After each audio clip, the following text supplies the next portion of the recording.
আমি ছিলাম final lawyer এবং এই মামলার বাদী ছিল জাতীয় আইনজীবী ফোরাম কেন্দ্রীয় কমিটির সহসাধারণ সম্পাদক ইলতুৎমিশ সওদাগর এনি। উনি বাদী হয়ে মামলাটা ফাইল করছে, উনি জবানবন্দি প্রদান করেছে আদালতে। বিষয়বস্তু ছিল বিগত 12-11-25 তারিখে বিএনপির ভারপ্রাপ্ত চেয়ারম্যান দেশনায়ক তারেক রহমান উনি বলেছিলেন যে এই মুহূর্তে জনগণের কাছে যে চাহিদা সেটা হলো যে কোনো গণভোটের চেয়ে বেশি গুরুত্বপূর্ণ যে কৃষক সমাজ আলু উৎপাদন করেছে সে আলুর ন্যায্য দাম পাচ্ছে না, সেইটার দিকে সরকারকে বিশেষ নজর দেওয়া।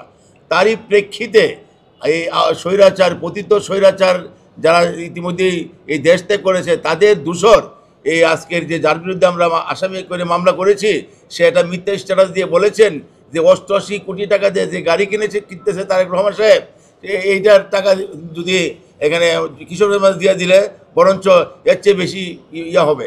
এটা ছিল সে উদ্দেশ্য প্রণোদিত হয়ে তারেক রহমানের মান সম্মানকে হেয় প্রতিপন্ন করার জন্য সামনে বিএনপির যে নির্বাচন সেই নির্বাচনের যে জনজোয়ার সেইটার থেকে মানুষকে জনগণকে ভিন্ন খাতে প্রভাবিত করার জন্য সে এই ধরনের একটা স্ট্যাটাস দিয়েছে, যার প্রেক্ষিতে আমাদের ভারপ্রাপ্ত চেয়ারম্যান সহ আমাদের বিএনপি এবং আমরা জাতীয় আইনজীবী ফোরাম মারাত্মকভাবে সংক্ষুব্ধ হয়েছি। আমরা মনে করি যে এটা আমাদের দলের জন্য অনেক ক্ষতিগ্রস্ত হয়েছে। এমনকি আমরা এখনো পর্যন্ত এই ধরনের যে 88 কোটি টাকা যে গাড়ির কথা বলেছি এটা একটা কাল্পনিক কথা, আমরা এখনও এই ধরনের কোনো গাড়ি বাংলাদেশে আসে নাই।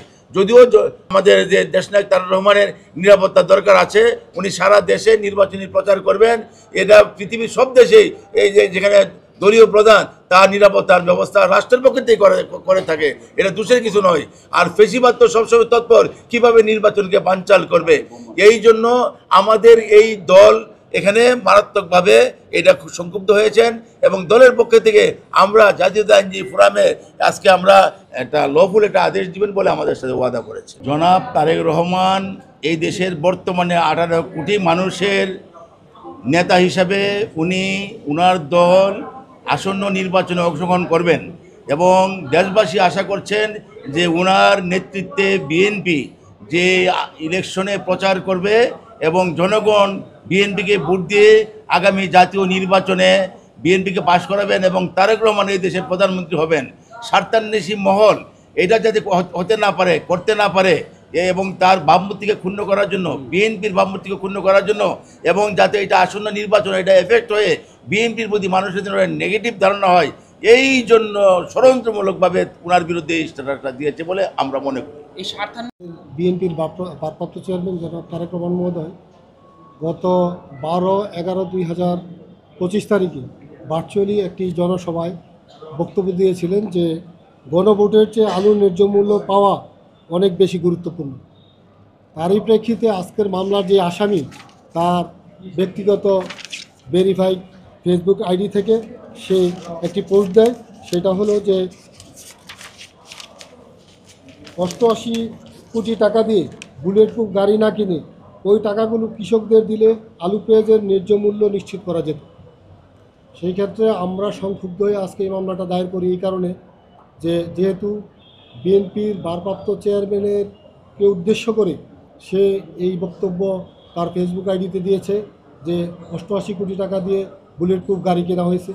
প্রকৃতপক্ষে এটা কাল্পনিক বক্তব্য, এই ধরনের কোনো গাড়ি কেনার প্রশ্নই আসে না এবং এই ধরনের কোনো গাড়ি কেনা হয় নাই। সে তার এই বক্তব্যের মাধ্যমে দেশ এবং জাতিকে এবং বাংলাদেশ জাতীয়তাবাদী দলকে বিভ্রান্ত করেছে। আমরা সংক্ষুব্ধ হয়েছি এই কারণে যেহেতু আমাদের অ্যাক্টিং চেয়ারম্যান সাহেবের সাথে এই দেশ বাংলাদেশ জাতীয়তাবাদী দলের প্রতিটি নেতাকর্মী এর সাথে সম্পৃক্ত, সেই জন্য আমরা সংক্ষুব্ধ হয়ে আজকে মামলা দায়ের করি। যে ব্যক্তি ওই মন্তব্যটা করেন পার্সোনালি তার কোনো তার স্ট্যাটাস দেখে আমরা তার বিরুদ্ধে এই অভিযোগ দায়ের করি এবং আমরা থানাতে এফআইআর চেয়েছি। সরাসরি এফআইআর দিলে তদন্তকারী কর্মকর্তা তার সমস্ত পরিচয় বাহির করবে। না আপনার সাথে